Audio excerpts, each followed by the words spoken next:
The final day of campaigning is underway in the Perth seat of Canning ahead of tomorrow's by-election. We've already seen Bill Shorten was there with Labor's candidate Matt Keogh. Well, the Liberals' Andrew Hastie has been handing out flyers and thanking the party volunteers who helped run his campaign.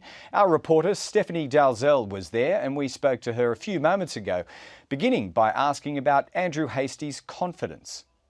Well, Andrew Hastie wouldn't expressly say whether he was confident that the Liberals would be able to retain the seat, which was, of course, held by the late Don Randall by a margin of about 11.8%. Now, a series of polling prior to the ousting of Tony Abbott had predicted a 10% swing against the coalition in tomorrow's poll, but polling since then has indicated a boost to the Liberals. But Andrew Hastie today reiterated that to him this by-election is just about local issues, and that has really been his message throughout the entire campaign. He wouldn't, however, been drawn on exactly what he meant when he said that he felt that he didn't have Labor's support or Labor didn't have his back while he was serving as an SAS officer in Afghanistan, comments he repeated yesterday, and he was asked about that a series of times and each time he refused to answer it, saying instead that he'd already made his point and didn't want to go about it any further. Now, Labor's Matt Keogh is also out and about on the hustings today for his final day of campaigning before tomorrow's poll,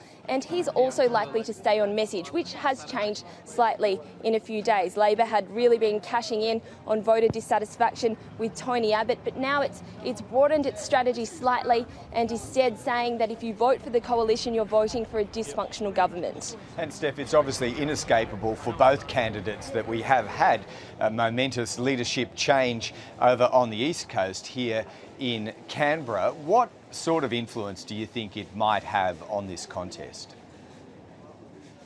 Well, both Labor and Liberal admit that they think that the change in leadership will have boosted Andrew Hastie's chance of winning the seat, but the importance of the leadership change is not exactly known at this stage. Now, the poll had been widely touted as a litmus test of Tony Abbott's leadership, but instead now it will almost become a popularity test between Bill Shorten up against the new Prime Minister Malcolm Turnbull. It is clear, however, that the national implications of this by-election have been diminished by the leadership change. The fate of a Prime Minister no longer hangs in the balance, and nor does the fate of his successor. But some political analysts are saying the turmoil shown over the last week will result in some voter dissatisfaction, and as a result we could potentially see an increase in votes for minor parties. Yep, one way or another, I'm sure we'll be dissecting the result in Canning for national significance on Sunday after the result becomes known on Saturday. But the campaign drawing to a close, and Steph Dalzell, thanks for that update today.